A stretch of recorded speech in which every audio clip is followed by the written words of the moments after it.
Imaginez la scène.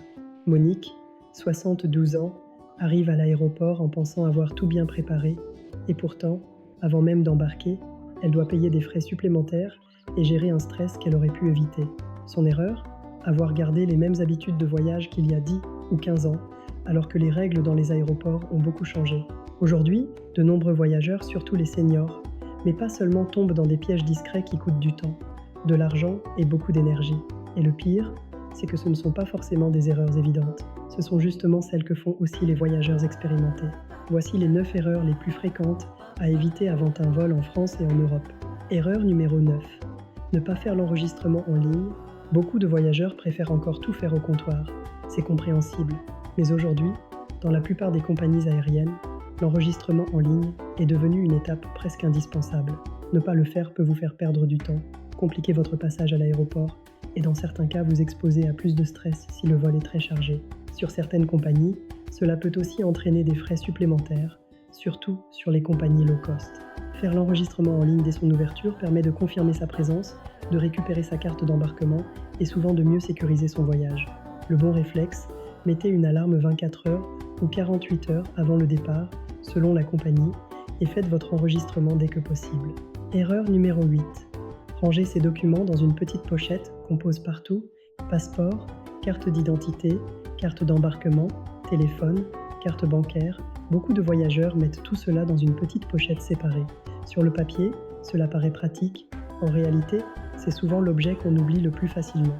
Entre les bacs de sécurité, les toilettes, les sièges en salle d'embarquement ou un café pris à la hâte, une petite pochette peut disparaître en quelques secondes. Le plus sûr reste de garder vos documents essentiels sur vous, dans une poche intérieure zippée, une pochette tour de cou discrète ou un sac qui ne vous quitte jamais. Erreur numéro 7. Ne pas peser sa valise avant de partir. C'est l'une des erreurs les plus classiques. On pense être dans la limite, puis on découvre à l'aéroport qu'on dépasse de 2 ou 3 kilos. Et là, selon la compagnie, surtout en Europe, les frais peuvent grimper très vite. Entre les flacons de toilette, une paire de chaussures en plus, une veste ou quelques souvenirs déjà glissés dans la valise, le poids monte plus vite qu'on ne le pense. Le bon réflexe? Pesez votre bagage à la maison avec un pèse-valise. Et surtout, vérifiez aussi les dimensions autorisées, car certaines compagnies européennes sont très strictes, notamment sur les bagages cabine. Erreur numéro 6.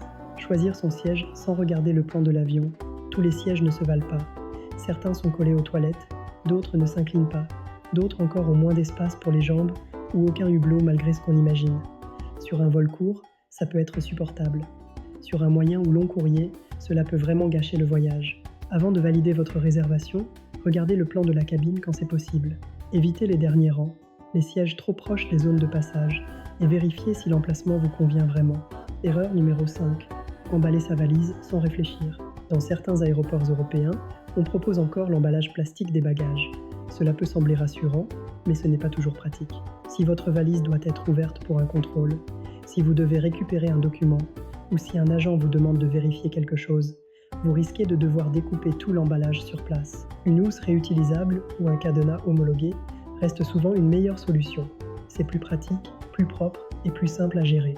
Erreur numéro 4. Prendre la première file de sécurité sans observer autour, c'est un réflexe très courant. On voit une file, on s'y met. Pourtant, dans beaucoup d'aéroports, surtout les plus grands, plusieurs accès ou plusieurs zones de filtrage existent. Résultat, certains voyageurs attendent longtemps dans la file la plus visible, alors qu'une autre, un peu plus loin, avance beaucoup plus vite. Le bon réflexe, prenez quelques secondes pour regarder l'ensemble de la zone avant de vous engager. Parfois, marcher un peu plus permet de gagner 20 ou 30 minutes.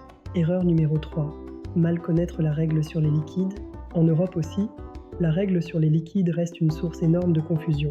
Ce qu'il faut retenir, c'est que les contenants doivent généralement faire 100 ml maximum chacun et être placés dans un sac transparent prévu à cet effet, selon les règles de l'aéroport. Et attention, ce n'est pas la quantité restante qui compte, mais bien la taille du flacon. Un grand flacon presque vide peut tout de même être refusé.